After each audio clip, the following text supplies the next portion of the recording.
Nah, saudara, kita akan melihat satu sidang dalam Kisah Rasul, saudara, yaitu sidang Antiokhia yang memulai penginjilannya kepada orang-orang non-Yahudi. Sidang di Yerusalem melayani kepada orang-orang Yahudi. Dan menurut adat istiadat orang Yahudi, maka orang Yahudi ini, saudaraku, sangat dilarang bergaul dengan orang non-Yahudi, apalagi masuk ke rumahnya. Waktu saudaraku Petrus, saudaraku, mengunjungi Kornelius dengan petunjuk daripada Roh Kudus, Petrus mengatakan hal ini. Engkau tahu betapa kerasnya larangan kepada kami orang Yahudi untuk bergaul dengan engkau. Tetapi Tuhan mengajari aku supaya aku tidak membedakan atau serupa orang, dia katakan. Oleh sebab itu Petrus pun datang ke rumah Kornelius dan mengabarkan Injil. Dan pada waktu Petrus mengabarkan Injil, Roh Kudus turun dan orang-orang di rumah Kornelius penuh dengan Roh Kudus dan mereka berkata-kata dalam bahasa roh dan bernubuat. Amin, saudara. Puji Tuhan. Memang kalau kita mematuhi Roh Kudus kita selalu berhasil. Ya, kelihatannya sidang Antiokhia ini diberkati Tuhan. Sidang Antiokhia bertumbuh dengan pesat. Sidang Antiokhia tidak kurang suatu apa. Sidang Antiokhia baik-baik saja, saudaraku. Mereka memiliki di sini dikatakan beberapa nabi dan pengajar atau guru, yaitu Barnabas dan Simeon yang disebut Niger dan Lukius orang Kirene dan Menahem yang diasuh bersama dengan Raja Herodes dan Saulus. Jadi Saulus juga guru di situ. Sebelum dia jadi rasul, dia jadi guru dulu. Memang saudaraku dalam sidang Tuhan perlu guru dan nabi. Amin, saudara. Jadi saudaraku, sidang Antiokhia ini yang sudah diberkati Tuhan, mereka beribadah kepada Tuhan dan berpuasa. Beribadah artinya menyembah Tuhan, melayani Tuhan, saudaraku. Kalau kita mau melayani jiwa-jiwa, kita harus lebih dahulu melayani Tuhan. Amin. Beribadah di sini bukan berdoa minta ini, minta itu, minta berkat, tidak. Tapi mereka membesarkan Tuhan, memuliakan Tuhan, meninggikan Tuhan, menjunjung tinggi nama Tuhan. Saudaraku, mereka beribadah kepada Tuhan dan berpuasa. Dan apa, saudaraku? Berpuasa. Ini yang sangat kurang kita laksanakan, saudaraku. Oleh sebab itu kita juga kurang mendengarkan suara Roh Kudus. Karena kita kurang beribadah, kurang berpuasa, saudaraku. Kita berdoa juga. Tapi ya, mudah-mudahan doa kita jangan lagi doa minta-minta saja melulu, saudaraku. Kita beribadah kepada Tuhan, kita menyembah Tuhan, kita melayani Tuhan, saudaraku. Itu beribadah kepada Tuhan. Dan berpuasa, firman Tuhan berkata, maka berkatalah Roh Kudus.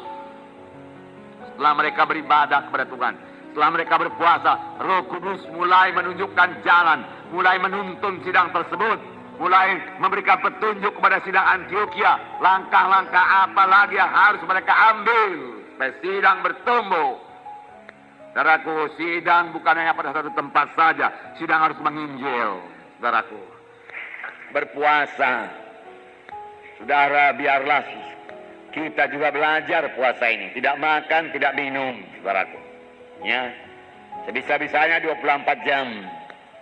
Kalau saudara belum bisa 24 jam, saudaraku, tidak makan, tidak minum, silakanlah minum air putih sedikit, saudara.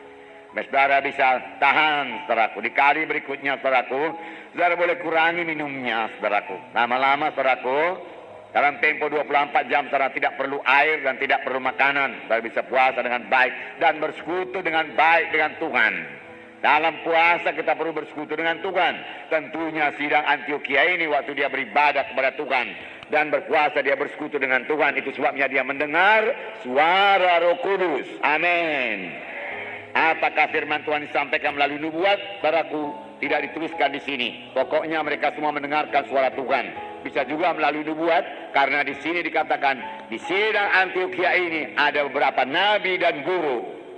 Jadi nabi itu bisa bernubuat. Bukan pula berarti kalau sudah bisa bernubuat sudah nabi. Tidak, saudaraku. Kadang-kadang saya bernubuat juga, saudara. Tapi saya bukan nabi, saudaraku. Semua kamu boleh bernubuat, firman Tuhan berkata. Amin.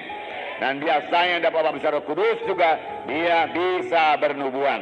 Tetapi bukan berarti kalau sudah bernubuat sudah nabi.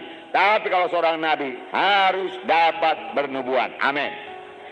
Nah, saudara yang kasih dalam nama Yesus, berpuasa artinya menyangkal diri, tidak makan, tidak minum.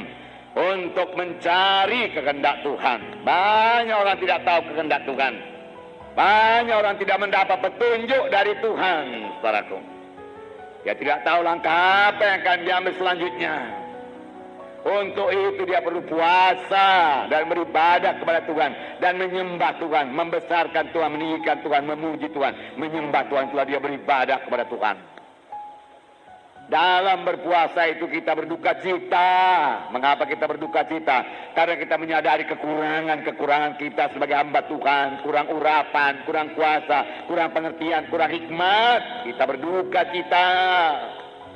Kita juga berduka cita karena kegagalan kita dalam pelayanan. Kebodohan yang kita perbuat. Kesalahan yang kita perbuat dalam pelayanan. Kita berduka cita dalam berpuasa itu.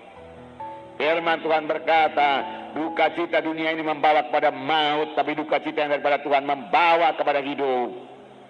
Selesai, sesaat saja lamanya kita mengenakan, memakai duka cita, jubah duka cita. Tetapi setelah selesai puasa, saudaraku, jubah duka cita akan diganti dengan jubah sukacita, jubah pujian daripada Tuhan. Amin.